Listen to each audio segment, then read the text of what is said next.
그 아들 하나 믿었는데 다 잃었네.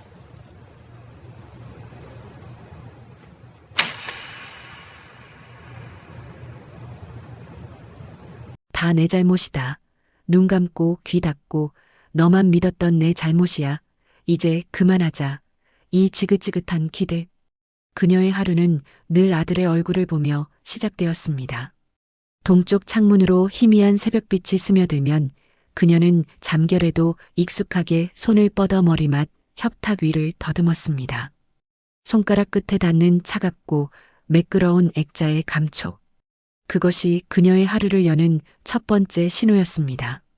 잠이 덜 깬 눈을 비비며 몸을 일으킨 그녀는 액자를 두 손으로 소중히 들어 올렸습니다. 낡은 은퇴 액자 속에는 대학 졸업식 날 학사모를 쓰고 환하게 웃고 있는 아들의 젊음이 박제되어 있었습니다. 그녀는 밤사이 내려앉았을지 모를 먼지를 닦아내기 위해 부드러운 융 조각을 가져왔습니다. 입김을 호불어 뿌옇게 된 유리 위를 정성껏 문지르는 손길에는 경건함마저 깃들어 있었습니다. 사진 속 아들의 눈과 마주치면 그녀는 저도 모르게 희미한 미소를 지었습니다. 잘 잤니, 우리 아들. 오늘 하루도 좋은 일만 가득하려무나. 말로 내뱉지 않아도 마음속으로 건네는 인사는 하루도 거르지 않는 그녀만의 의식이었습니다. 액자를 다시 제자리에 내려놓고 나서야 비로소 그녀의 진짜 하루가 시작되는 것이었습니다. 아침 햇살이 방 안을 가득 채울 무렵 그녀의 발걸음은 늘 아들 방으로 향했습니다. 지금은 며칠에 한 번씩이나 들르는 아들이지만 그녀에게 이 방은 여전히 집안의 가장 중요한 공간이었습니다. 문을 열면 아들 특유의 채취 대신 그녀가 부지런히 피워둔 옅은 비누 향이 코끝을 맴돌았습니다. 그녀는 창문을 활짝 열어 밤새 묵은 공기를 내보내고 익숙하게 청소기를 돌리기 시작했습니다. 구석구석 먼지를 빨아들이고 물걸레로 바닥을 닦는 내내 그녀의 눈은 방 안의 물건 하나하나에 머물렀습니다. 책상 위에는 아들이 쓰던 낡은 컴퓨터가 덮개에 덮여 있었고 책장에는 전공 서적들이 가지런히 꽂혀 있었습니다. 그녀의 시선이 가장 오래 머무는 곳은 벽에 걸린 낡은 상장들이었습니다. 초등학교 시절 받아온 글짓기 상, 중학교 때 받은 수학 경시대회 상, 고등학교 개근상까지. 종이는 누렇게 바래고 글씨는 희미해졌지만 그녀의 눈에는 상을 받아들고 기뻐하던 어린 아들의 모습이 어제 일처럼 선했습니다. 손끝으로 상장 하나하나를 조심스럽게 매만지며 그녀는 아들이 얼마나 자랑스러웠던가를 다시금 되새겼습니다. 이 상장들은 그녀에게 단순한 종이가 아니었습니다.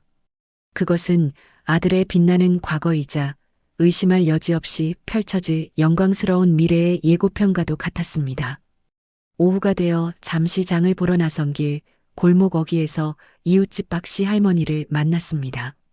서로의 안부를 묻는 인사는 자연스럽게 자식들 이야기로 흘러갔습니다. 박씨 할머니가 시집간 딸이 보내준 과일 상자를 자랑하자 그녀는 기다렸다는 듯 아들 자랑을 시작했습니다. 우리 아들은 요즘 아주 큰 사업을 구상하고 있어요. 어찌나 야무지고 똑똑한지 내가 봐도 크게 될 놈이야. 밤낮 없이 바빠서 얼굴 보기는 힘들어도 전화 목소리만 들어도 힘이 난다니까. 그녀의 목소리에는 숨길 수 없는 뿌듯함이 가득했습니다. 혹여나 아들이 아직 자리 잡지 못한 것을 누가 흉이라도 볼까 싶어 일부러 더 목소리를 높이고 자신감 있는 표정을 지었습니다. 이웃의 부러움 섞인 맞장구는 그녀에게 큰 위안이 되었습니다. 그녀의 자랑은 사실에 기반한 것이기도 했지만 때로는 그렇게 믿고 싶은 자기 암시에 가깝기도 했습니다. 남들에게 아들의 성공을 이야기하고 나면 정말로 아들이 금방이라도 성공한 모습으로 나타날 것만 같았습니다. 집으로 돌아오는 길 그녀는 시장 바구니의 무게도 잊은 채 가벼운 발걸음을 옮겼습니다. 마음속에는 아들에 대한 자랑스러움이 뭉게구름처럼 피어올랐습니다. 저녁 준비를 하며 무심코 텔레비전을 켰을 때 마침 젊은 나이에 성공한 사업가의 이야기가 나오고 있었습니다. 번듯한 양복을 입고 자신의 성공 비결을 막힘없이 이야기하는 젊은이를 보며 그녀는 자연스럽게 아들의 얼굴을 겹쳐보았습니다. 그래, 우리 아들도 저렇게 될 수 있지. 아니, 저 사람보다 더 크게 성공할 놈이야. 그녀는 혼잣말을 되뇌며 자신을 다독였습니다. 아들은 어릴 때부터 남달랐습니다. 한번 마음먹은 것은 어떻게든 해냈고 목표를 향해 나아가는 추진력도 강했습니다. 물론 가끔 아들이 하는 사업 이야기가 너무 거창하게 들려 뜬구름 잡는 소리처럼 느껴질 때도 있었습니다. 그럴 때면 가슴 한구석에 작은 불안이 싹트기도 했지만 그녀는 이내 고개를 저어 불안감을 떨쳐냈습니다. 아들을 믿지 못하면 이 세상에 믿을 사람이 누가 있겠는가? 부모가 자식을 믿어주지 않으면 누가 그 가능성을 알아주겠는가? 그녀는 스스로에게 거듭 다짐했습니다. 우리 아들은 곧 크게 될 놈이다. 그 믿음은 그녀의 삶을 지탱하는 가장 단단한 기둥과도 같았습니다. 아들의 성공은 곧 자신의 성공이었고 아들의 행복이 자신의 행복이었습니다. 저녁 시간이 다 되어갈 무렵 기다리던 전화벨이 울렸습니다. 화면에 뜬 내 아들이라는 세 글자에 그녀의 얼굴에 화색이 돌았습니다. 서둘러 전화를 받자 수화기 너머로 피곤함이 묻어나는 아들의 목소리가 들려왔습니다. 엄마, 저녁은 드셨어요? 그 한마디에 하루의 피로가 눈 녹듯 사라지는 기분이었습니다. 사업 때문에 바쁜 와중에도 끼니를 걱정해주는 아들의 마음이 고마워서 그녀는 괜찮다는 말을 몇 번이고 반복했습니다. 아들의 목소리에는 자신감이 넘쳤습니다. 곧 좋은 소식이 있을 거라는 말, 조금만 더 기다려달라는 말에 그녀는 연신 고개를 끄덕였습니다. 그럼. 엄마는 아무 걱정 안 한다. 너만 믿고 있으니 너는 내 할 일에만 신경 쓰거라. 통화는 길지 않았지만 그녀의 마음을 덮이기에는 충분했습니다. 아들의 목소리만 들어도 기분이 좋아지는 자신을 보며 그녀는 이것이 바로 자식 키우는 보람이구나 싶었습니다. 아들이 없는 텅 빈 집에서 혼자 밥을 먹어야 했지만 그녀는 조금도 외롭지 않았습니다. 오히려 아들의 성공적인 미래를 상상하며 마음이 벅차올랐습니다. 아들과의 통화가 끝나고 그녀는 부엌으로 가 냉장고를 열었습니다. 내일은 아들이 잠시 집에 들른다고 했습니다. 아들이 가장 좋아하던 반찬이 무엇이었더라 곰곰이 생각하던 그녀는 물을 꺼내 큼직하게 썰기 시작했습니다. 고등어를 넣고 칼칼하게 졸인 무조림, 어릴 적 아들은 이 반찬 하나만 있어도 밥 2공기를 뚝딱 비우곤 했습니다. 보글보글 끓는 냄비를 들여다보며 그녀는 아들이 맛있게 먹을 모습을 상상했습니다. 아들이 집에 오는 날은 그녀에게 가장 큰 명절과도 같았습니다. 며칠 전부터 집안을 쓸고 닦고 아들이 좋아하는 음식들을 하나씩 준비하는 과정은 고데기보다 설렘으로 가득했습니다. 아들이 편히 쉴 수 있도록 이부자리도 새로 햇볕에 말려두었습니다. 이렇게 모든 것을 준비해두고 아들이 오기만을 기다리는 시간은 그녀에게 큰 행복이었습니다. 자식에게 무언가를 해줄 수 있다는 것, 그것만으로도 그녀의 존재 이유는 충분했습니다. 반찬이 맛있게 졸아들고 구수한 냄새가 집 안가득 퍼져나갔습니다. 그녀는 완성된 무조림을 그릇에 담아두고 내일 아침 아들의 얼굴을 볼 생각에 잠 못 이룰 것 같았습니다. 잠자리에 들기 전 그녀는 장롱 깊숙한 곳에 넣어둔 낡은 통장 하나를 꺼내 들었습니다.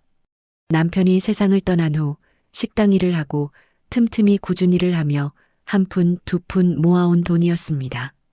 통장을 펼치자 빽빽하게 찍힌 입금 내역들이 그녀의 고단했던 세월을 증명해주고 있었습니다. 마지막 줄에 찍힌 액수를 보며 그녀는 흐뭇한 미소를 지었습니다. 적지 않은 돈이었습니다. 이 돈은 그녀에게 단순한 숫자가 아니었습니다. 젊은 날의 땀과 눈물, 포기해야 했던 수많은 것들이 담긴 삶의 결정체였습니다. 이걸로 우리 아들 장가갈 때 번듯한 집 한 채는 못 해줘도 전셋집이라도 얻어줘야지. 그녀는 통장을 쓰다듬으며 혼잣말을 했습니다. 아들이 좋은 짝을 만나 가정을 꾸리고 자신처럼 돈 때문에 고생하지 않기를 바라는 마음이 간절했습니다. 자신의 노후는 크게 걱정되지 않았습니다. 작은 방 한 칸만 있어도 좋겠고 아들이 성공하면 설마 이 늙은 어미를 나 몰라라 하지는 않을 거라는 막연한 믿음이 있었습니다. 통장을 다시 제자리에 넣어두며 그녀는 아들의 행복한 미래를 그려보았습니다. 그 상상만으로도 마음이 든든해졌습니다. 그날은 마침 남편의 기일이었습니다. 그녀는 이른 아침부터 정성껏 제사 음식을 준비했습니다. 과일을 깎고 전을 부치며 그녀는 남편과 함께했던 지난 날들을 떠올렸습니다. 넉넉하지 못한 살림이었지만 두 사람은 서로를 의지하며 아들 하나만 보고 살았습니다. 남편은 입버릇처럼 나는 괜찮으니 우리 아들만큼은 기죽지 않게 키워달라고 말하곤 했습니다. 제사상을 다 차리고 지방을 써붙인 뒤 그녀는 조용히 절을 올렸습니다. 향 연기가 피어오르는 것을 보며 그녀는 마음속으로 간절히 빌었습니다. 여보, 하늘에서 보고 있지요? 우리 아들, 당신 아들 말이에요. 이제 곧 큰 사람이 될 거예요. 그러니 당신이 하늘에서 좀 도와주세요. 우리 아들 앞길 막는 나쁜 것들 다 물리쳐주고 하는 일마다 술술 풀리게 힘 좀 써주세요. 저 혼자 힘으로는 부족하니 당신이 꼭 지켜줘야 해요. 아들만큼은 꼭 성공하게 해달라는 기도는 그녀의 유일한 소원이었습니다. 남편의 사진 속 온화한 미소를 보며 그녀는 그가 자신의 기도를 들어줄 것이라고 굳게 믿었습니다. 제사상을 물리고 설거지를 하던 중 문득 젊은 시절 고생했던 기억들이 파노라마처럼 스쳐 지나갔습니다. 남편의 월급만으로는 새 식구 살림이 빠듯해 그녀는 갓난아들을 업고 식당 주방에 나가 일을 했습니다. 뜨거운 불 앞에서 하루 종일 서서 일하고 나면 온몸이 땀으로 젖고 다리는 퉁퉁 부어 감각조차 없었습니다. 그렇게 번 돈으로 아들 분유를 사고 옷을 사입혔습니다. 아들이 아플 때면 병원비 걱정에 밤새 잠을 이루지 못했고 학원이라도 보내달라고 조를 때면 가슴이 미어졌습니다. 돈이 없어서 자식에게 해주고 싶은 것을 못해주는 것만큼 서러운 일은 없었습니다. 그녀는 뽀드득 소리가 나도록 그릇을 닦으며 다짐했습니다. 내 아들은 절대로 그런 고생을 시키지 않으리라. 그 생각은 그녀의 삶을 이끌어온 원동력이었습니다. 아들이 돈 걱정 없이 하고 싶은 일을 마음껏 펼치기를 바랐습니다. 자신의 고생은 아들의 성공을 위한 밑거름이라고 생각하면 지난 세월의 아픔도 견딜만 했습니다. 얼마 후 집에 들른 아들은 저녁 식사를 하며 조심스럽게 사업 이야기를 꺼냈습니다. 새로운 아이템을 찾았는데 이번에는 정말 확실하다는 것이었습니다. 아들의 눈은 평소보다 더 반짝였고 목소리에는 흥분과 자신감이 가득했습니다. 엄마, 이번 건 정말 달라요.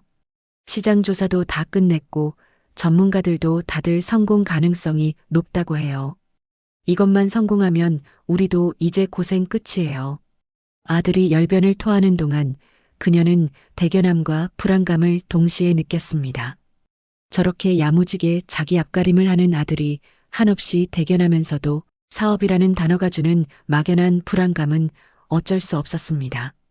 세상 일이 어디 뜻대로만 되겠는가. 혹시라도 잘못되면 어쩌나 하는 걱정이 고개를 들었습니다. 그녀의 얼굴에 스치는 미세한 불안을 읽었는지 아들은 잠시 말을 멈추고 그녀를 바라보았습니다. 그녀는 애써 미소를 지으며 아들의 어깨를 두드려 주었습니다. 그녀의 걱정을 눈치챈 아들은 더욱더 자신감 넘치는 목소리로 계획을 설명하기 시작했습니다. 걱정 마세요, 엄마. 제가 얼마나 꼼꼼하게 준비했는데요. 실패할 가능성은 아예 없다고 보시면 돼요. 이건 도박이 아니라 확실한 성공이 보장된 투자라고요. 아들의 확신에 찬 목소리와 흔들림 없는 눈빛을 보니 그녀의 마음속에 피어오르던 불안감이 조금씩 옅어지는 것 같았습니다. 그래, 내가 내 아들을 믿지 않으면 누가 믿어주겠는가. 저렇게 똑똑하고 야무진 아이가 허투루 일을 벌일 리가 없지. 그녀는 이내 자신의 불안감을 지워버리기로 했습니다. 오히려 아들의 앞길을 걱정하는 나약한 마음을 가진 자신이 부끄럽게 느껴졌습니다. 부모라면 자식이 날개를 펼치려 할 때 힘껏 밀어주고 응원해 주어야 하는 것이 마땅했습니다. 그녀는 고개를 끄덕이며 아들의 말에 힘을 실어주었습니다. 알겠다, 우리 아들. 엄마는 널 믿는다. 내가 그렇게까지 확신하니 분명 잘 될 거야. 그 말에 아들의 얼굴이 환하게 밝아졌습니다. 그날 이후 그녀는 텔레비전 뉴스나 신문을 볼 때마다 성공한 젊은 사업가들의 이야기에 유독 눈길이 갔습니다. 그들의 성공담을 들으며 그녀는 마치 자기 아들의 미래를 미리 보는 듯한 착각에 빠졌습니다. 고급 외제차에서 내리는 젊은 CEO의 모습, 수많은 직원들 앞에서 연설하는 모습, 사회에 거액을 기부하는 모습 하나하나에 아들을 대입해 보았습니다. 우리 아들도 곧 저렇게 되겠지. 아니, 저 사람들보다 훨씬 더 훌륭한 사람이 될 거야. 상상만으로도 가슴이 벅차고 입가에 미소가 번졌습니다. 아들이 성공해서 자신에게 큰 집을 사주고 좋은 옷을 사주고 해외여행을 보내주는 행복한 미래를 그려보았습니다. 그런 상상은 아들의 사업에 대한 막연한 불안감을 덮어주는 달콤한 담요와도 같았습니다. 현실의 고단함을 잊게 해주는 유일한 희망이었습니다. 그녀는 아들이 가져다 줄 장밋빛 미래를 굳게 믿으며 하루하루를 버텨냈습니다. 밤이 깊어 잠이 오지 않을 때면 그녀는 낡은 앨범을 꺼내보곤 했습니다. 앨범 속에는 아들의 어린 시절 모습이 고스란히 담겨 있었습니다. 통통한 볼살에 까만 눈을 반짝이며 웃던 아기 때의 모습, 처음으로 엄마라고 불렀을 때의 감격, 유치원, 재롱잔치에서 율동을 하던 귀여운 모습까지 한 장 한 장 넘길 때마다 잊고 있던 추억들이 새록새록 떠올랐습니다. 특히 그녀의 눈길을 사로잡은 것은 초등학교 시절 어버이날에 아들이 서툰 글씨로 써준 감사 편지였습니다. 어머니, 저를 낳아주시고 키워주셔서 감사합니다. 커서 꼭 효도할게요. 그 편지를 읽을 때면 지금도 눈시울이 뜨거워졌습니다. 아들은 어릴 때부터 참 착하고 속 깊은 아이였습니다. 학교 다녀오면 힘들게 일하는 엄마의 어깨를 작은 손으로 주물러주던 효자였습니다. 그녀는 앨범 속 착한 아들의 모습과 지금의 대견한 아들을 동일시했습니다. 저렇게 착한 아이가 잘못될 리가 없다고, 저런 효자가 이 늙은 어미를 실망시킬 리가 없다고 굳게 믿었습니다. 자신의 노후보다는 아들의 미래가 더 중요하다고 여기는 마음은 그녀에게 너무나 당연한 것이었습니다. 때로는 주변에서 너 자신도 좀 챙기라는 말을 하기도 했지만 그녀는 그 말을 이해할 수 없었습니다. 자식이 잘 되는 것만큼 부모에게 큰 행복이 어디 있겠는가. 아들이 성공의 문턱에 서 있는데 부모로서 당연히 등을 밀어주어야 하는 것이 아닌가. 그녀는 자신의 모든 것을 희생하는 것이 모성의 당연한 도리라고 생각하며 스스로를 합리화했습니다. 아들이 성공하면 자신의 노후는 저절로 해결될 문제였습니다. 그것은 계산적인 생각이 아니라 아들에 대한 깊은 믿음에서 비롯된 자연스러운 결론이었습니다. 그녀에게 아들은 삶의 이유이자 전부였습니다. 그렇기에 아들의 미래를 위해 자신의 현재를 바치는 것은 조금도 아깝지 않았습니다. 오히려 아들에게 무언가 해줄 수 있다는 사실에 감사할 따름이었습니다. 그녀의 마음은 아들을 향한 맹목적인 사랑에서 비롯된 평온함으로 가득 차 있었습니다. 어느 날 저녁 아들이 평소보다 무거운 표정으로 집에 돌아왔습니다. 그녀가 차려준 저녁상 앞에 앉아서도 아들은 밥을 제대로 먹지 못하고 숟가락만 뒤적였습니다. 무슨 일이 있느냐고 묻는 그녀의 말에 아들은 한참을 망설이다 조심스럽게 입을 열었습니다. 엄마, 드릴 말씀이 있어요. 아들의 낮은 목소리에 그녀의 심장이 쿵 내려앉았습니다. 아들은 사업이 거의 마지막 단계에 이르렀는데 예상치 못했던 곳에서 자금이 조금 부족하게 되었다고 했습니다. 아주 잠깐만 쓰고 금방 갚을 수 있는 돈인데 지금 이 시기를 놓치면 모든 것이 물거품이 될 수도 있다는 것이었습니다. 그녀는 잠자코 아들의 이야기를 들었습니다. 아들의 얼굴에는 초조함과 간절함이 뒤섞여 있었습니다. 그녀는 아들이 무슨 말을 하려는지 어렴풋이 짐작할 수 있었지만 애써 다른 생각을 하려 했습니다. 아들은 한참을 더 뜸을 들이다가 마침내 본론을 꺼냈습니다. 그래서 말인데요. 엄마 혹시 이 집을 담보로. 집 담보라는 세 글자가 그녀의 귓전을 때리는 순간 머릿속이 하얘지는 것 같았습니다. 아무 소리도 들리지 않았고 눈앞이 캄캄해졌습니다. 이 집은 단순한 건물이 아니었습니다. 남편과 함께 평생을 바쳐 일군 삶의 터전이자 그녀의 모든 추억이 깃든 공간이었습니다. 젊은 날 좁은 단칸방에서 시작해 10년, 20년 허리띠를 졸라매며 겨우 마련한 첫집이었습니다. 집을 처음 장만하던 날 남편과 부둥켜 안고 기쁨의 눈물을 흘렸던 기억이 아직도 생생했습니다.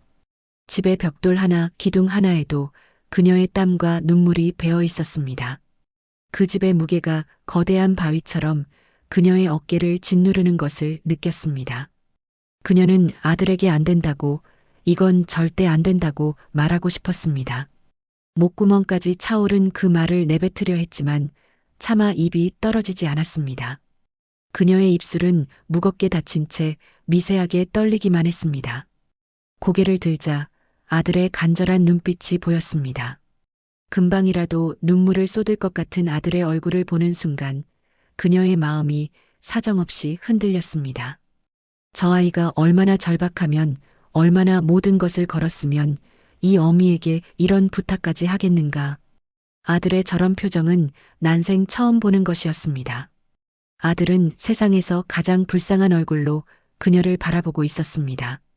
그 눈빛을 외면하는 것은 마치 아들의 인생 전체를 외면하는 것과 같다고 느껴졌습니다.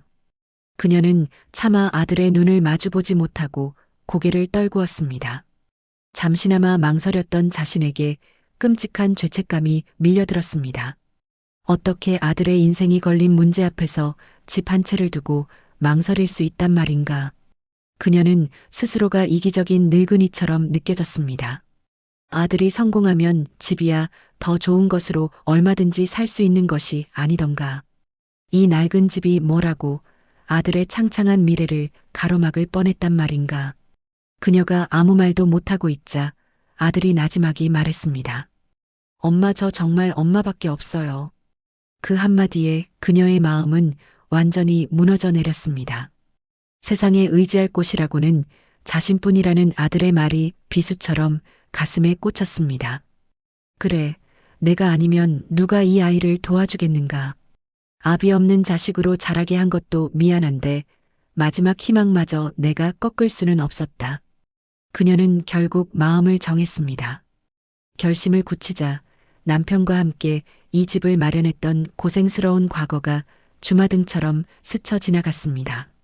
추운 겨울 연탄가스가 새는 단칸방에서 어린 아들을 끌어안고 밤을 지새우던 날들, 시장 좌판에서 채소를 팔며 손이 꽁꽁 얼어붙었던 기억, 남편이 공사장에서 떨어져 병원에 입원했을 때 병원비를 구하러 사방으로 뛰어다녔던 절박함, 그 모든 고통의 시간들이 이 집 한 채로 보상받는 기분이었습니다.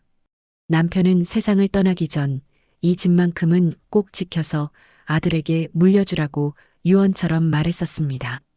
그 약속을 지키지 못한다는 생각에 남편에게 죄스러운 마음이 들었지만 그녀는 이내 생각을 고쳐먹었습니다. 남편도 살아있었다면 아들의 미래를 위해 분명 같은 결정을 내렸을 것이라고. 이것은 집을 잃는 것이 아니라 아들에게 더 큰 날개를 달아주는 것이라고 스스로를 위로했습니다. 아들은 그녀의 표정에서 희망을 읽었는지 서둘러 가방에서 서류 뭉치를 꺼내 들었습니다. 엄마, 이게 제 사업 계획서예요. 보시면 아시겠지만 정말 완벽해요. 아들은 서류를 펼쳐 보이며 이것저것 설명하기 시작했습니다. 시장 분석, 예상 수익, 미래 전망 같은 어려운 단어들이 아들의 입에서 쉴 새 없이 흘러나왔습니다. 하지만 그 구체적인 내용들은 하나도 그녀의 귀에 들어오지 않았습니다. 그녀의 머릿속은 온통 집 담보라는 단어와 아들의 간절한 얼굴로 가득 차 있었습니다. 오직 반드시 성공할 수 있다고 반복하는 아들의 힘 있는 목소리만이 귓가에 맴돌 뿐이었습니다. 그녀는 아들이 내민 사업 계획서를 그저 멍하니 들여다보았습니다. 까만 것은 글씨요, 하얀 것은 종이일 뿐 그 안에 담긴 의미를 이해할 수도 이해하고 싶지도 않았습니다. 위험하다는 이성과 아들을 믿고 싶다는 감정 사이에서 그녀는 마지막까지 갈등했습니다. 평생을 모아온 재산, 남편과의 추억이 담긴 유일한 안식처를 아들의 불확실한 미래에 거는 것은 명백한 도박이었습니다.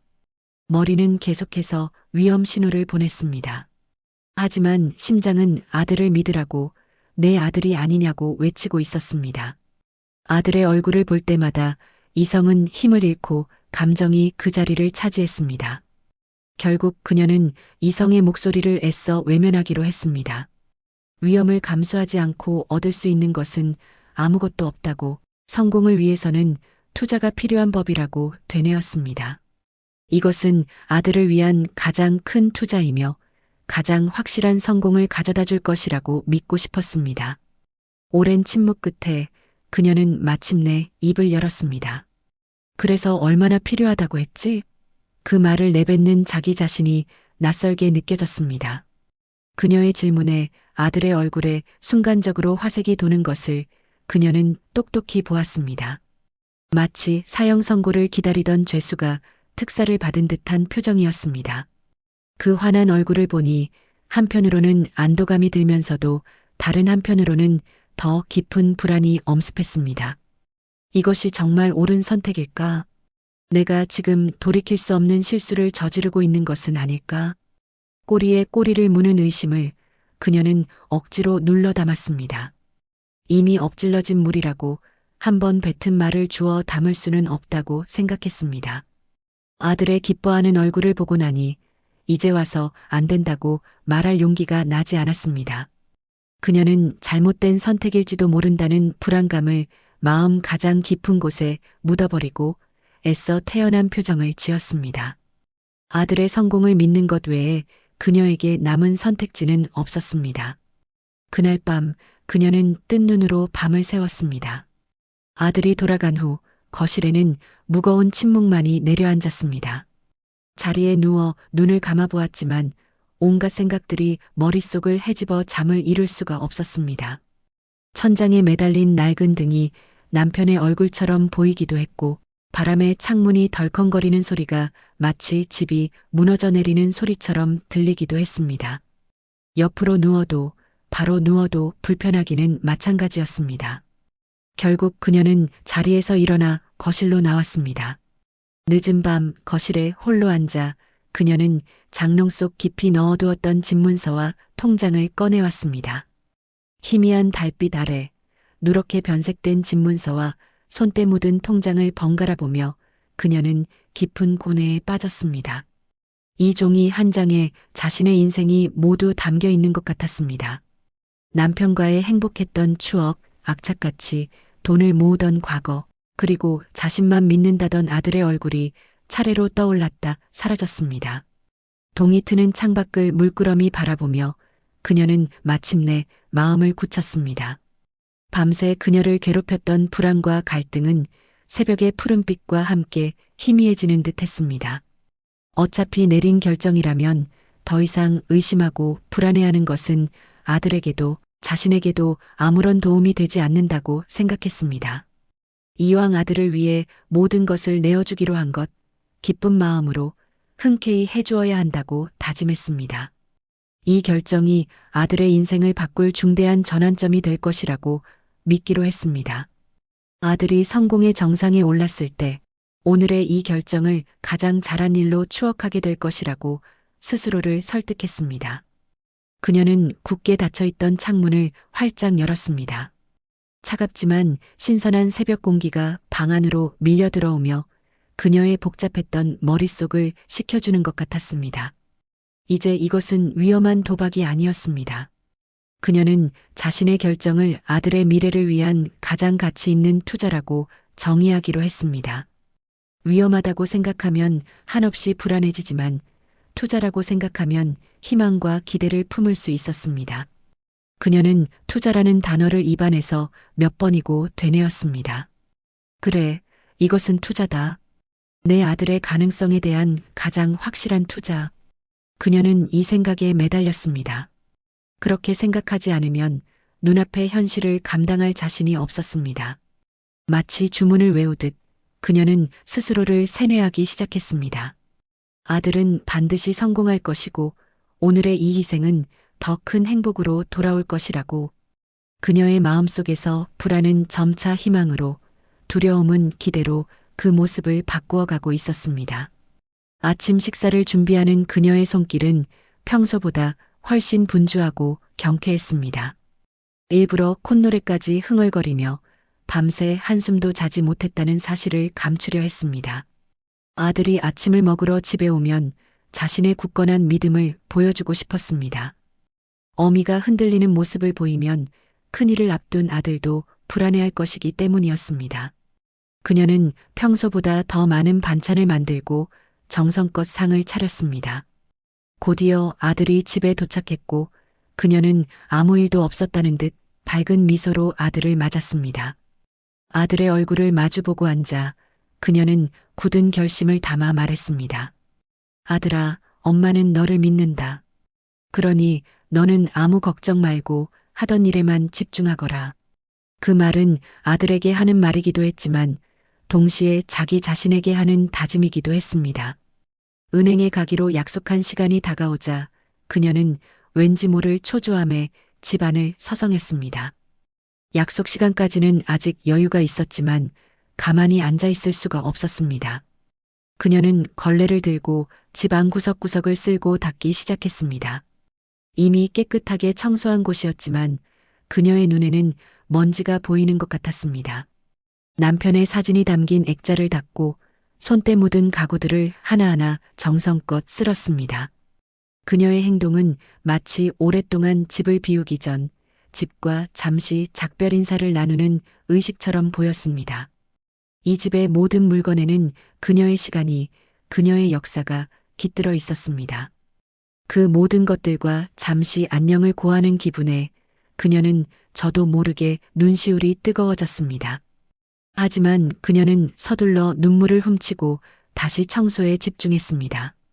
지금은 슬퍼할 때가 아니라고, 더 큰 미래를 위해 잠시 이별하는 것뿐이라고 스스로를 다그쳤습니다. 그녀는 집을 담보로 잡히는 것이 아니라고 생각하기로 했습니다. 그저 잠시 은행에 맡겨두는 것뿐이라고. 아들이 성공하면 금방 다시 찾아올 수 있을 것이라고. 그녀는 생각을 긍정적인 방향으로 이끌기 위해 필사적으로 노력했습니다.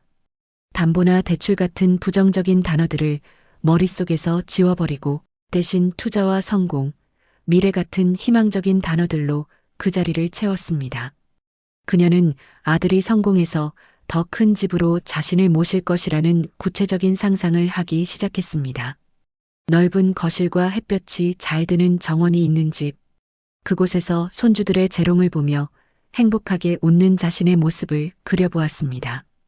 그런 행복한 상상은 눈앞의 불안과 두려움을 덮어주는 효과적인 마취제와도 같았습니다.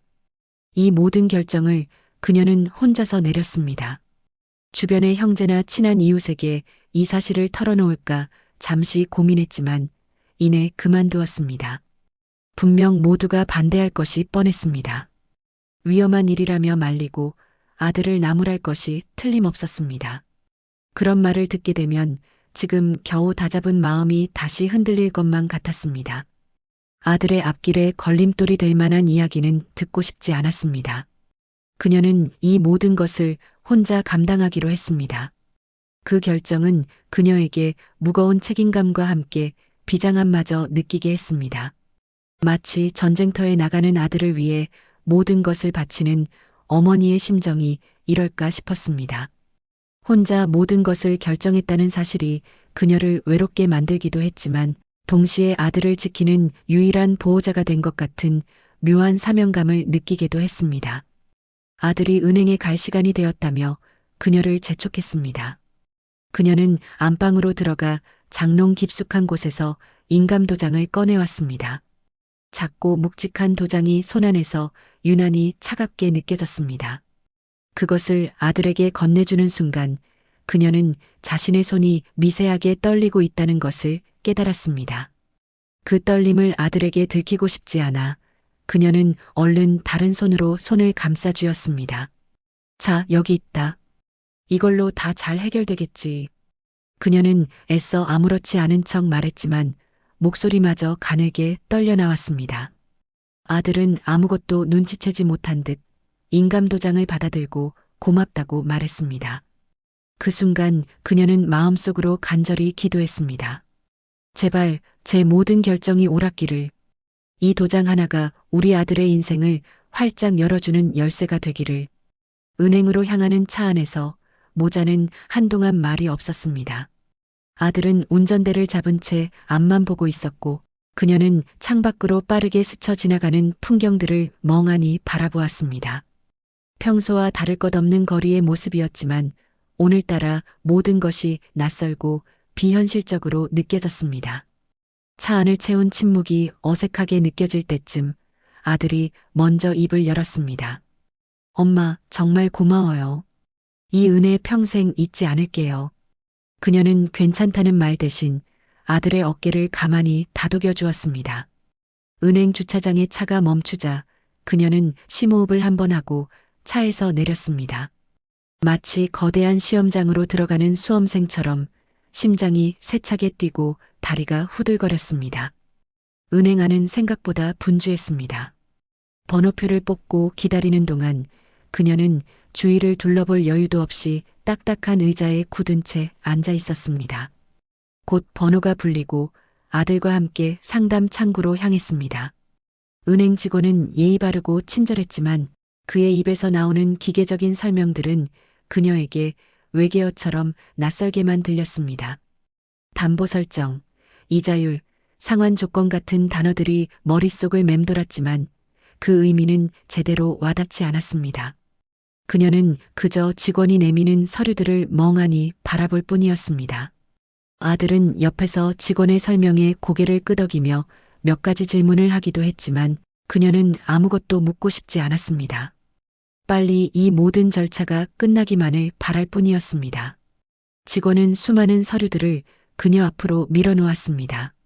서류 위에는 도장을 찍어야 할 곳들이 붉은 화살표로 표시되어 있었습니다. 10여 개가 넘어 보이는 빈칸들을 보니 숨이 턱 막히는 기분이었습니다. 이 작은 네모칸들이 자신의 남은 인생을 결정짓는다고 생각하니 손에 쥔 도장이 천근만근 무겁게 느껴졌습니다. 그녀는 잠시 망설였습니다. 지금이라도 그만두겠다고 말해야 하는 것은 아닐까? 하지만 고개를 돌려본 아들의 얼굴은 기대와 희망으로 상기되어 있었습니다. 그 얼굴을 보는 순간 그녀는 더 이상 망설일 수 없었습니다.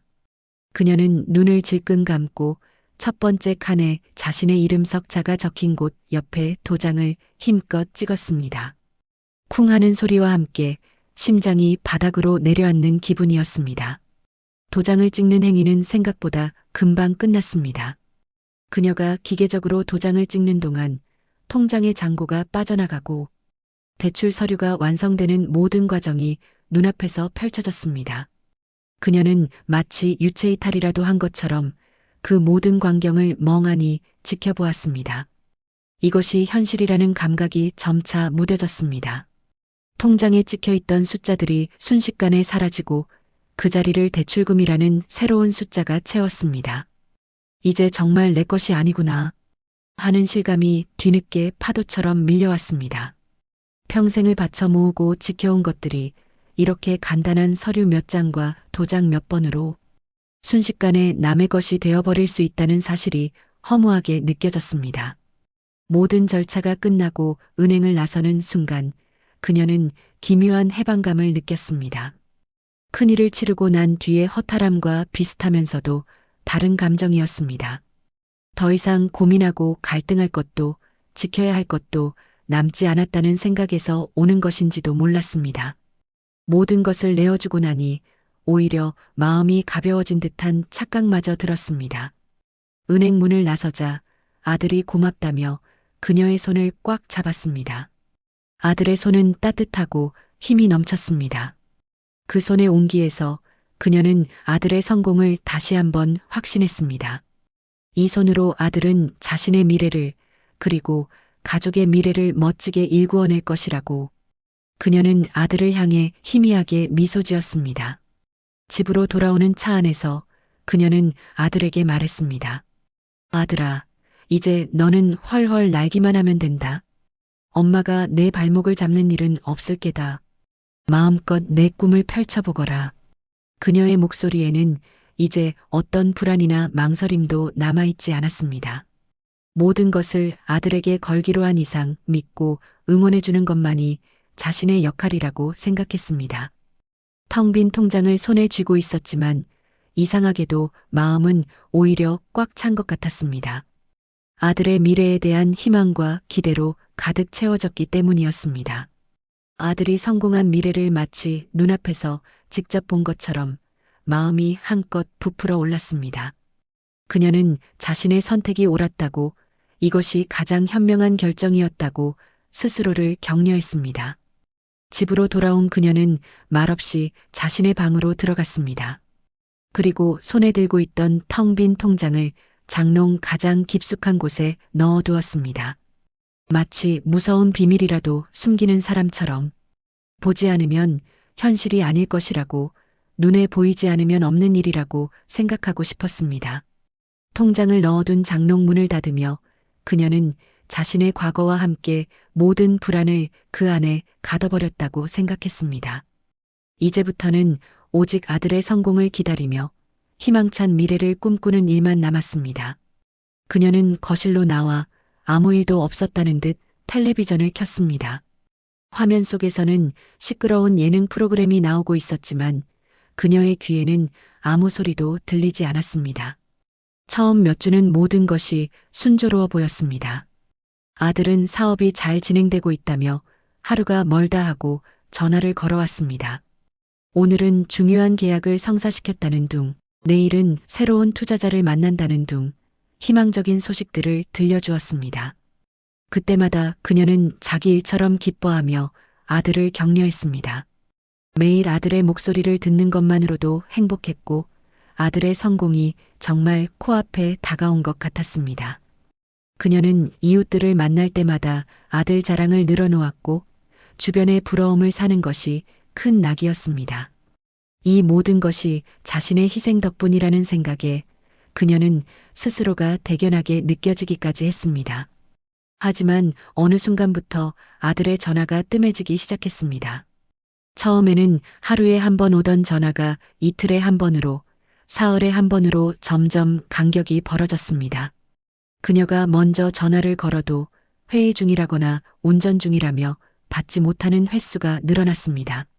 처음에는 대수롭지 않게 생각했습니다. 큰 사업을 하느라 바빠서 그렇겠지. 중요한 시기이니 내가 방해하면 안 되지. 그녀는 그렇게 스스로를 위로하며 아들을 이해하려 애썼습니다. 하지만 시간이 지날수록 마음 한구석에 불안의 씨앗이 조금씩 싹트기 시작했습니다. 불안한 마음에 문자를 보내도 답장은 한참 뒤에야 짧게 돌아왔습니다. 바빠요. 나중에 연락할게요. 별일 없어요. 걱정 마세요. 같은 단답형의 메시지는 그녀의 불안을 해소해주기보다 오히려 증폭시킬 뿐이었습니다. 아들의 목소리가 듣고 싶었지만 바쁜 아들을 재촉하는 속 좁은 엄마가 되고 싶지 않아 차마 다시 전화할 용기를 내지 못했습니다. 저녁 뉴스를 보다가 사업 사기 사건에 대한 보도가 나올 때면 심장이 철렁 내려앉았습니다. 혹시 우리 아들도 나쁜 사람에게 속고 있는 것은 아닐까 하는 끔찍한 상상이 머릿속을 스쳤습니다. 하지만 그녀는 이내 고개를 세차게 저었습니다. 아니야, 그럴 리가 없어. 내 아들은 똑똑해서 절대 그런 일 당할 아이가 아니야. 그녀는 필사적으로 부정적인 생각들을 떨쳐내려 했습니다.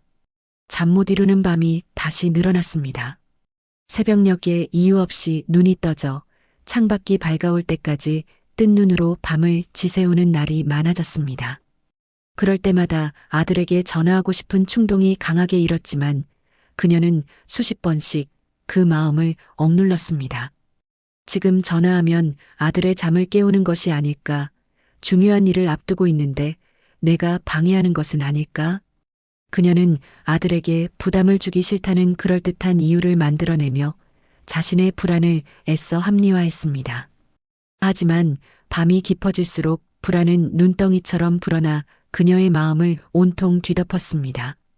아들과 연락이 닿지 않는 날이 길어질수록 그녀는 점점 더 예민해졌습니다. 현관문 밖에서 작은 소리만 들려도 혹시 아들이 온 것일까 싶어 맨발로 뛰쳐나가기 일쑤였습니다. 하지만 문을 열면 텅 빈 복도만이 그녀를 맞이할 뿐이었습니다. 실망감을 안고 돌아설 때마다 가슴 한구석이 휑하니 비어버리는 것 같았습니다.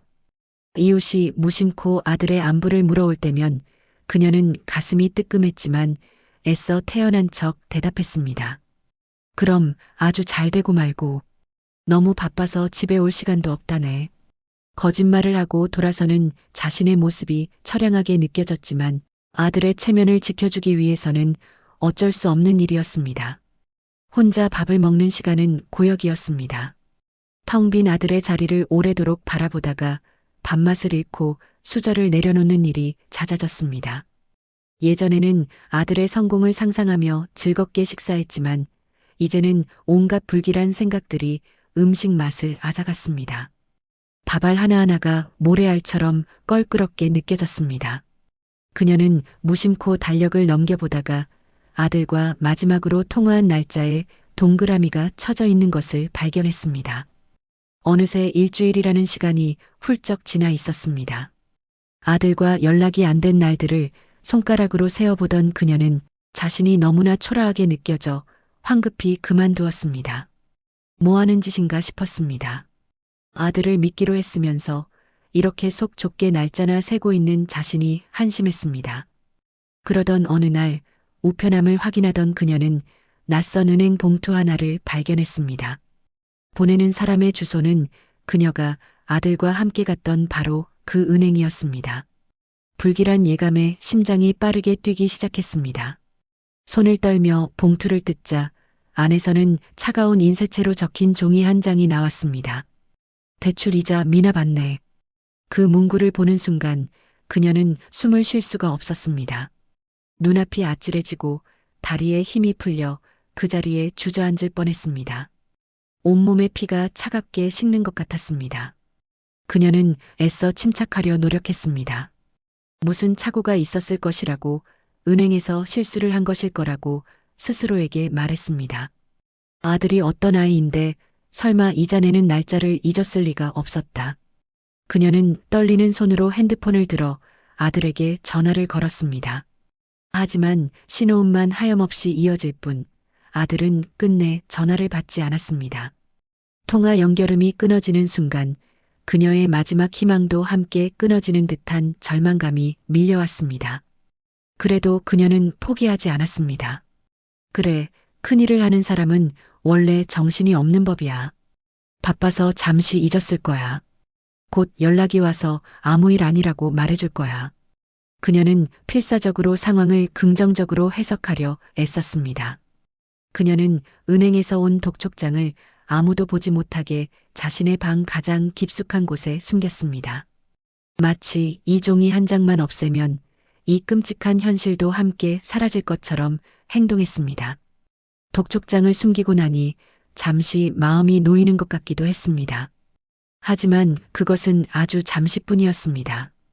그날 이후 그녀에게 우편함은 공포의 대상이 되었습니다. 매일 아침 우편함을 열어보는 것이 두려워 일부러 먼 길을 돌아 집으로 들어가기도 했습니다. 혹시나 또 다른 독촉장이 와 있을까봐 가슴을 졸이며 하루하루를 보냈습니다. 시간은 속절없이 흘러갔지만 아들에게서는 끝내 아무런 연락이 없었습니다. 그녀의 불안은 날이 갈수록 커져만 갔습니다. 밤에 잠이 들면 은행 빚에 쫓겨 도망다니는 악몽을 꾸다가 소리를 지르며 깨어나기 일쑤였습니다. 식은땀에 젖은 채 잠에서 깨어나면 심장은 미친 듯이 뛰고 온몸은 사시나무처럼 떨렸습니다. 낮에는 멍하니 소파에 앉아 있다가 문득 집이 경매로 넘어갈 수도 있다는 최악의 상황을 상상하곤 했습니다. 평생을 바쳐 이룬 모든 것을 잃고 길거리에 나앉게 될지도 모른다는 공포가 엄습했습니다. 그러면 그녀는 미친 생각이라며 스스로를 다그쳤습니다. 아니야, 설마 그럴 리가. 우리 아들이 그럴 리가 없어.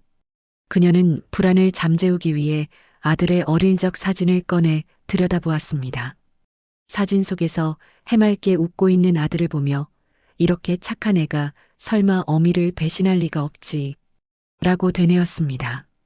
그것만이 그녀가 기댈 수 있는 유일한 동아줄이었습니다.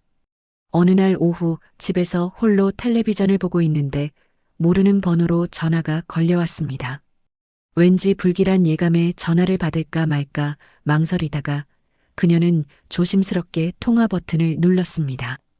수화기 너머에서는 젊은 남자의 차분한 목소리가 들려왔습니다. 자신을 은행 대출 담당 직원이라고 밝히는 그 목소리에 그녀의 심장이 멎는 것 같았습니다. 올 것이 왔구나. 그녀는 마른 침을 삼키며 핸드폰을 쥔 손에 힘을 주었습니다. 직원은 사무적인 말투로 물었습니다. 혹시 아드님과 연락이 되시나요? 그 질문에 그녀는 아무 말도 할 수가 없었습니다. 네 라고 대답할 수도 아니요 라고 대답할 수도 없었습니다. 그녀의 침묵이 길어지자 직원은 말을 이었습니다. 아들이 받은 대출 이자가 벌써 몇 달째 연체되었고 이대로라면 곧 법적 조치가 들어갈 수밖에 없다는 냉정한 통보였습니다. 수화기 너머에서 들려오는 직원의 목소리가 점점 멀게 느껴졌습니다. 웅웅거리는 소리처럼 들릴 뿐 그 의미는 머릿속에 제대로 들어오지 않았습니다. 마지막으로 직원이 무슨 말을 했는지 기억나지 않았습니다. 전화가 끊긴 후에도 그녀는 한참 동안 수화기를 귀에서 떼지 못했습니다. 마치 세상의 모든 소리가 차단된 듯한 정막 속에서 그녀는 처음으로 아들이 자신을 속였다는 생각을 하게 되었습니다. 그 생각이 머리를 스치는 순간 참을 수 없는 배신감에 온몸이 부들부들 떨렸습니다. 하지만 그 생각도 잠시 그녀는 황급히 고개를 저었습니다. 아니야, 아들도 피해자일 수 있어. 나쁜 사람들에게 사기를 당한 걸 거야. 그녀는 어떻게든 아들을 믿고 싶었습니다. 아들을 원망하기보다 아들이 처했을지도 모르는 위험한 상황을 먼저 걱정했습니다. 배신감보다 아들의 안위에 대한 걱정이 앞서는 자신을 발견하며 그녀는 기가 막혔습니다. 이 지경이 되었는데도 자신은 아들을 걱정하고 있었습니다. 혹시 무슨 사고라도 당한 것은 아닐까? 어디에 갇혀서 연락을 못하는 것은 아닐까? 온갖 끔찍한 상상들이 그녀를 괴롭혔습니다. 그녀는 핸드폰을 들어 아들의 친구들에게 연락을 해볼까 망설였습니다. 아들이 예전에 말해주었던 친구들의 이름을 떠올려 보았지만 막상 전화를 걸 용기는 나지 않았습니다. 혹시라도 아들의 체면이 깎일까봐, 아들에게 좋지 않은 소문이라도 날까봐 두려웠습니다. 그녀는 결국 아무에게도 연락하지 못하고 그저 집안을 하염없이 서성이기 시작했습니다. 어디에 있어야 할지, 무엇을 해야 할지 아무것도 알 수 없었습니다.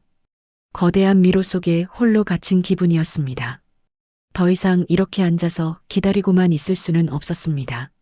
그녀는 무슨 수를 써서라도 아들을 찾아야겠다고 결심했습니다. 자리에서 벌떡 일어난 그녀는 외투를 걸치고 무작정 집을 나섰습니다. 어디로 가야 할지 막막했지만 일단은 아들이 예전에 말해주었던 사무실 주소로 가보기로 했습니다. 택시를 타고 주소지로 가는 내내 그녀는 창밖을 보며 제발 아들이 그곳에 있기를, 그래서 이 모든 것이 오해였기를 간절히 기도했습니다. 하지만 그녀의 마지막 희망은 사무실 주소지에 도착하자마자 산산조각이 났습니다. 아들이 말했던 번지수에는 번듯한 사무실 대신 먼지가 뽀얗게 쌓인 텅 빈 공간만이 흉물스럽게 남아 있었습니다. 간판도 사람의 흔적도 없었습니다. 그녀는 믿을 수 없다는 표정으로 건물 1층에 있는 부동산 사무실의 문을 열고 들어갔습니다. 혹시나 하는 마음에 아들의 이름을 대며 사무실에 대해 물어보았지만 돌아온 것은 절망적인 대답뿐이었습니다. 아, 그 젊은 사장님이요? 몇 달 전에 월세가 밀려서 이미 방 뺐어요. 야반도주 하듯이 짐도 다 버리고 갔던데. 부동산 중개인의 무심한 말이 그녀의 가슴에 비수처럼 박혔습니다. 그녀는 감사하다는 인사도 하는 둥 마는 둥 부동산을 나와 다음 목적지인 아들이 살던 원룸으로 발걸음을 옮겼습니다. 이미 마음속으로는 최악의 상황을 예감하고 있었지만 혹시나 하는 신락 같은 희망을 놓을 수는 없었습니다. 아들이 살던 낡은 다세대 주택 앞에 도착했을 때 그녀는 이미 반쯤 넋이 나간 상태였습니다. 굳게 잠긴 원룸 문 앞 우편함에는 각종 고지서와 독촉장들이 금방이라도 터져 나올 듯 가득 쌓여 있었습니다. 그녀는 옆집 문을 두드려 아들의 행방을 물었지만 아무도 아는 사람이 없었습니다. 마지막으로 집주인에게 전화를 걸자 주인은 짜증 섞인 목소리로 말했습니다. 그 총각, 보증금 남은 거 월세로 다 까먹고 야반도주했어요. 연락도 안 되고 아주 골치 아파 죽겠어. 그 말을 듣는 순간 그녀는 다리에 힘이 풀려 그 자리에 주저앉고 말았습니다. 더 이상 버틸 힘이 남아있지 않았습니다. 잠적, 야반도주. 그녀가 평생 모르고 살았던 끔찍한 단어들이 그녀의 머릿속을 헤집어 놓았습니다. 이제는 더 이상 아들이 피해자일지도 모른다는 희망을 가질 수 없었습니다. 아들은 의도적으로, 계획적으로 자신을 피해 사라졌다는 사실을 받아들여야만 했습니다. 그 차가운 진실 앞에서 그녀는 아무것도 할 수가 없었습니다. 주저앉은 그녀의 주위로 동네 사람들이 수군거리며 지나갔지만 그들의 시선이 모두 자신을 향한 조롱과 비난처럼 느껴졌습니다. 간신히 몸을 일으켜 집으로 돌아오는 길, 평소에 정겹게 느껴졌던 동네의 풍경이 모두 낯설고 차가운 잿빛으로 보였습니다. 버스 창문에 비친 자신의 얼굴은 핏기 하나 없이 초라하고 늙어 보였습니다. 아들을 맹목적으로 믿었던 지난 시간들이 주마등처럼 스쳐 지나갔습니다. 분노나 원망 같은 격한 감정보다는 거대한 허무함이 그녀의 온몸을 잠식해 들어왔습니다. 집에 돌아온 그녀는 마치 홀린 사람처럼 곧장 안방으로 향했습니다. 그리고 기계적인 동작으로 장롱문을 열었습니다. 가장 깊숙한 곳, 자신의 낡은 옷가지들 밑에 숨겨두었던 텅 빈 통장을 꺼내 들었습니다. 이미 잔고가 없다는 것을 알고 있었지만 그녀는 자신의 눈으로 직접 확인해야만 했습니다. 혹시라도 아주 작은 희망이라도 남아있을지 모른다는 헛된 기대를 품고 그녀는 다시 집을 나섰습니다. 은행으로 향하는 발걸음은 천근만근 무거웠습니다. 은행 창구 앞에 앉아 통장 정리를 부탁하는 그녀의 목소리는 거의 들리지 않을 정도로 작게 떨렸습니다. 은행 직원은 아무 말 없이 통장을 받아들고 정리 기계에 넣었습니다. 드르륵, 드르륵 하는 기계음이 그녀의 심장을 조여오는 것 같았습니다. 마침내 마지막 페이지까지 인쇄된 통장을 직원이 건네주었습니다. 그녀는 떨리는 손으로 통장을 펼쳤습니다. 마지막 줄, 그녀가 그토록 외면하고 싶었던 현실이 선명한 검은 글씨로 찍혀 있었습니다. 잔액 0원. 그녀는 그 숫자 0을 손가락으로 몇 번이고 쓸어보았습니다. 차갑고 매끄러운 종이의 감촉만 느껴질 뿐 아무런 느낌도 생각도 들지 않았습니다. 머릿속이 텅 비어버린 것 같았습니다. 그녀의 넉나간 표정을 본 은행 직원이 괜찮으시냐고 물었지만 그녀는 대답할 기운조차 없었습니다. 평생을 바쳐 모아온 돈, 그녀의 젊음과 땀, 눈물이 고스란히 담겨있던 그 모든 것이 이 얇은 종이 한 장 그리고 숫자 0 하나로 요약된다는 사실이 믿기지 않았습니다. 돈이 사라졌다는 슬픔보다 자신의 인생 전체가 송두리째 부정당한 것 같은 깊은 공허함이 더 컸습니다. 그녀는 비틀거리며 은행을 나섰습니다. 어디로 가야 할지, 무엇을 해야 할지 알 수 없어 정처 없이 거리를 방황했습니다. 수많은 사람들이 그녀의 곁을 스쳐 지나갔지만 그녀의 눈에는 아무것도 보이지 않았습니다. 오직 모든 것이 끝났다는 명백한 사실만이 거대한 종소리처럼 머릿속을 맴돌 뿐이었습니다. 해가 저물어 거리에 어둠이 내릴 때까지 그녀는 은행 앞 벤치에 앉아 텅 빈 통장을 펼쳐든 채 인쇄된 0이라는 숫자를 하염없이 들여다보고 있었습니다. 며칠이 지난 어느 날 아침 그녀는 현관문에 붙어 있는 낯선 종이 한 장을 발견했습니다. 붉은색 글씨로 쓰인 압류라는 단어가 가장 먼저 눈에 들어왔습니다. 법원에서 보낸 압류 통지서였습니다. 애써 외면하고 부정하려 했던 최악의 현실이 이제는 빼도 박도 못할 증거가 되어 눈앞에 펼쳐졌습니다. 그녀는 손이 너무 떨려 문을 열지 못하고 한참 동안이나 문 앞에 못 박힌 듯 서 있었습니다. 출근하는 이웃들이 힐끗힐끗 쳐다보는 시선에 쥐구멍이라도 숨고 싶은 극심한 수치심이 밀려왔습니다. 그녀는 고개를 푹 숙인 채 겨우 문을 열고 집 안으로 도망치듯 들어왔습니다. 집 안에 들어와서도 그녀는 한동안 현관에 주저앉아 일어설 수 없었습니다. 손에 들린 압류 통지서는 마치 불덩이처럼 뜨겁게 느껴졌습니다. 한참 만에야 겨우 글씨를 읽어내려갔지만 어려운 법률 용어들은 눈에 들어오지 않았습니다. 다만 이 집이 더 이상 자신의 집이 아니며 곧 경매에 넘어갈 것이라는 사실만은 분명하게 알 수 있었습니다. 그녀는 멍하니 집안을 둘러보았습니다. 남편과 함께 시장을 몇 번이나 돌아다니며 고르고 골라들여 놓은 낡은 소파와 장롱, 아들이 어릴 적 키를 재던 문설주의 희미한 눈금, 햇살이 들어오면 꾸벅꾸벅 졸던 창가. 이 집의 모든 벽과 물건에는 그녀의 인생이, 그녀의 시간이 고스란히 새겨져 있었습니다. 이제 이 모든 것을 두고 떠나야 한다는 사실이 도저히 믿기지 않았습니다. 아들의 배신은 단순히 돈만 빼앗아간 것이 아니었습니다. 그녀의 추억과 역사, 삶의 뿌리까지 송두리째 뽑아버린 것이었습니다. 그 순간 참을 수 없는 분노가 치밀어 올랐습니다. 아들의 얼굴을 떠올리며 저주를 퍼붓고 싶었지만 이내 모든 것을 포기한 듯한 깊은 무력감이 온몸을 덮쳤습니다. 이제 와서 분노한들 무슨 소용이 있겠는가. 아무것도 되돌릴 수 없다는 절망감이 그녀를 짓눌렀습니다. 짐을 싸야 한다는 생각조차 할 수 없었습니다. 그냥 이대로 이 집에서 시간이 멈춰버렸으면 좋겠다고 생각했습니다. 그녀는 불도 켜지 않은 채 멍하니 소파에 앉아 집이 서서히 어둠에 잠기는 것을 그저 지켜볼 뿐이었습니다. 결국 쫓겨날 날짜는 다가왔고 그녀는 어쩔 수 없이 짐을 싸기 시작했습니다.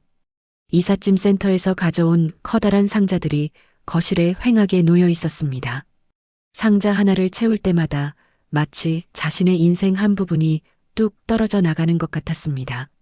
짐을 정리하던 그녀의 손에 아들의 낡은 앨범과 옷까지 누렇게 바랜 상장들이 잡혔습니다. 그것들을 상자에 담으려던 그녀는 차마 손을 움직일 수가 없었습니다. 아들의 물건들을 하나하나 만져보던 중 서랍 깊숙한 곳에서 어릴 적 아들이 삐뚤빼뚤한 글씨로 써준 편지 한 장을 발견했습니다. 세상에서 가장 사랑하는 우리 어머니, 항상 죄송하고 감사합니다. 커서 꼭 효도할게요. 그 편지를 읽는 순간 그녀는 참았던 울음을 터뜨리고 말았습니다. 바닥에 주저앉아 편지를 가슴에 끌어안고 한참 동안 서럽게 울었습니다. 이 편지를 썼던 착하고 순수했던 아이는 대체 어디로 사라져버렸는가? 무엇이 그 아이를 이렇게 변하게 만들었는가? 행복했던 과거의 기억들은 이제 그녀에게 참을 수 없는 고통의 증거가 되었습니다. 그녀는 아들의 모든 물건을 쓰레기통에 던져버리고 싶었지만 차마 그럴 수가 없었습니다. 미워하고 원망해야 마땅한데 자꾸만 아들과 함께했던 좋았던 시절만 떠올랐습니다. 그리고 그 원망의 화살은 서서히 자기 자신에게로 향하기 시작했습니다. 혹시 내가 뭔가 잘못했던 걸까? 내가 아들을 너무 오냐오냐 키워서 저렇게 된 걸까? 내가 아들의 말이라면 무조건 믿어주지 않았더라면 이렇게까지 되지는 않았을 텐데. 내가 더 잘했더라면, 내가 그때 말렸더라면 하는 부질없는 후회가 파도처럼 밀려왔습니다. 그녀에게 짐을 싸는 행위는 더 이상 이사를 위한 준비가 아니었습니다. 그것은 자신의 인생을, 자신의 과거를, 아들과의 관계를 하나하나 해체하는 고통스러운 과정이었습니다. 상자에 담기는 것은 낡은 물건들이 아니라 속절없이 흘러가 버린 그녀의 세월이었습니다. 이제는 원망할 대상마저 사라져버린 채 그녀는 이 모든 고통을 홀로 감당해야 한다는 사실에 깊이 절망했습니다. 결국 그녀는 짐 싸는 것을 포기하고 아들의 흔적이 가득한 텅 빈 방 안에 웅크리고 앉았습니다. 세상에 오직 자기 혼자만 남겨진 것 같은 끔찍한 고독이 그녀를 덮쳤습니다. 낡은 앨범을 펼쳐 환하게 웃고 있는 어린 아들의 사진을 하염없이 쓰다듬는 그녀의 눈에서는 더 이상 눈물조차 흐르지 않았습니다. 이삿짐이 모두 빠져나가고 텅 비어버린 집안에 그녀는 혼자 덩그러니 남겨졌습니다. 가구들이 있던 자리에는 먼지 쌓인 자국만이 선명하게 남아 지난 세월의 흔적을 보여주고 있었습니다. 텅 빈 공간으로 쏟아져 들어오는 오후의 햇살이 오늘따라 낯설고 차갑게 느껴졌습니다.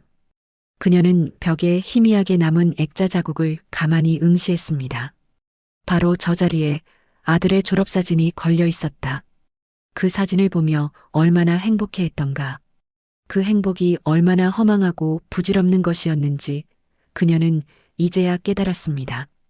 문득 과거 주변 사람들이 희미하게 남아 던졌던 경고의 말들이 떠올랐습니다. 친정 동생이 언젠가 넌지시 말했었다. 형부, 아들 사업한다는 거 너무 위험하지 않아? 요새 세상이 얼마나 험한데. 시장에서 반찬 가게를 하는 친구도 한마디 거들었었다. 자식이라도 돈 문제는 확실히 해야 해. 아들만 너무 믿지 말고 너 자신도 좀 챙겨. 그때 그녀는 그 말들을 어떻게 받아들였던가. 아들의 능력을 시기하는 소리라고, 자신의 결정을 흔들려는 부질없는 참견이라고 무시해버렸었다. 귀를 막고 눈을 감고 오직 아들이 하는 말만 진실이라고 믿었다. 이제 와서 돌이켜보니 그들의 말이 모두 맞았다는 것을 인정할 수밖에 없었습니다. 그녀는 너무나 어리석고 무지했습니다. 이제 와서 아들을 탓하는 것은 아무런 의미가 없었습니다. 물론 아들은 용서받을 수 없는 잘못을 저질렀다. 하지만 그를 그렇게 만든 것은 어쩌면 자신의 맹목적인 믿음과 끝없는 기대였을지도 모른다는 끔찍한 결론에 이르렀습니다. 아들이 성공해야 한다는 강박, 아들이 최고가 되어야 한다는 욕심이 결국 아들을 벼랑 끝으로 내몬 것은 아닐까? 그녀는 텅 빈 거실을 향해 나지막이 응조렸습니다. 다 내 잘못이다. 눈 감고 귀 닫고 너만 믿었던 내 잘못이야. 그 독백은 누구를 향한 것도 아닌 자기 자신을 향한 처절한 고해성사였습니다. 혹시라도 아들이 모든 것을 잃고 초라한 모습으로 돌아와 용서를 빌지 않을까 하는 마지막 기대가 문득 고개를 들었습니다. 하지만 그녀는 그 생각이 얼마나 지긋지긋하고 고통스러운 것인지 비로소 깨달았습니다. 그 기대가 있었기에 그녀는 현실을 제대로 보지 못했고 결국 모든 것을 잃었다. 더 이상은 기대하지 않으리라.